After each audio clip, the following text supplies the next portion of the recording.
imaginar, i estic en una planta baixa, dintre d'un edifici, no us podeu imaginar la quantitat, una sola vinya, d'aquestes d'en Parra, la quantitat de raïm que dona. Jo no m'ho crea, però quilos i quilos i quilos, No sé si serà pel sofre. Aquí intervé un altre factor, que és que quan feu horta sempre aquest home li posa molt amor. També I llavors això ajuda molt. Dedicació. Vull dir, la dedicació, l'estima per allò que fas. Aquest home, si ho fa aquí on te dius tu, segur que té una estima per allò impressionant. Sí, vull dir... Llavors tot això les plantes ho reben. I ara ella està fora i li cuido jo. Vull dir, també en carinyo sempre de tota la vida, no? Però és curiós la sofra el que ha arribat a fer.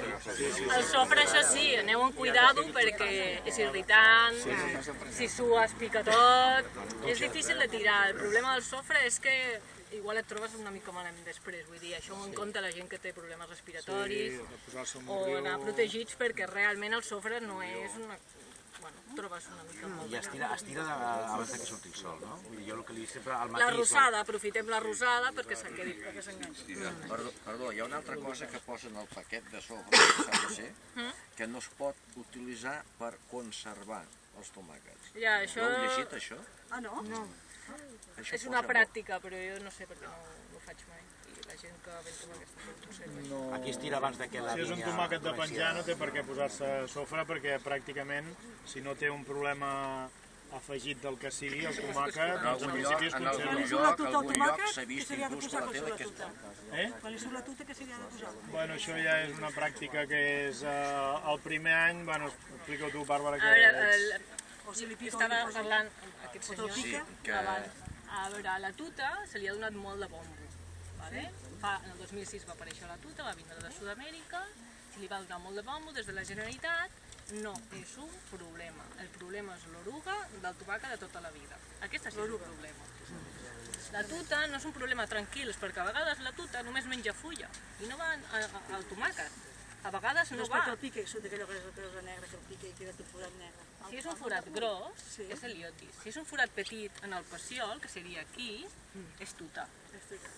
Però no us preocupeu per la tuta. I a més, si ara comentarem del reservori, el marge aquest funcional que hem fet, si feu un marge de plantes, si feu pràctiques, tireu bacillus, podeu tirar bacillus tulites, que és una bactèria que hi ha, que és ecològica, tal. Vull dir, no cal tirar productes agressius a la tomaquera, tindreu un problema, llavors sí que tindreu problemes de tuta d'oruga, perquè desequilibreu el sistema, que és el que passa. La gent que fa horta de manera particular i tracta amb productes químics, al final té un problema. Té un problema de què passa, i cada vegada va tirant més merda. No solucionarà, ja t'ho dic. N'hem vist d'aquesta gent. Doncs així la solució que és el bacillus sol, tirar el bacillus? El bacillus la solució és... Sí, com això què? No, això seria heliotis, molt gros. Llavors es podreix el tomàquet i queda pansit. Sí, clar, perquè ja menja de dintre. Mira, anem aquí i mirem això Sí, mireu això, que és una de les altres coses que hem fet aquest any, que és, ara us explica la Bàrbara, com es poden trobar uns insectes que hi ha aquí, que són els pis, i que, doncs, ara us fa una prova perquè ho veieu. El Ricard estava explicant ara que això és un marge, això es diu és un marge de plantes que atreuen insectes beneficiosos. I aquí hi ha l'Ovulària marítima, o Alyssum, o en català cap blanc, i Calèndula o Bouchac en català. I el que fan és atreure depredadors útils per l'hort. Normalment, jo dic que és un depredador. Normalment, si poseu la tomaquera així, al marge va bé que el poseu perpendicular a la tomaquera. Llavors, quina és la funció? Aquests bitxos, que es diuen mírids, el Macrolophus pygmaeus, per la gent més entesa, mengen ous d'oruga, aranya, pogonó, però hi ha una altra que no me'n recordo. Mengen moltes plagues que teniu normalment al tomàquet. Què passa a l'hivern? Que traieu el tomàquet i aquests bitxos moren, se'n van, tal. Què passa quan torneu a implantar el tomàquet? Que han de vindre, tal. Quina és la manera? Poseu aquí la caseta a prop. Si viu en zones que gela, la tapeu una mica, perquè aquestes sí que es moren. Normalment la calèndula es ressembra I ara farem, bueno, a veure, abans de... Això què és? Aliso.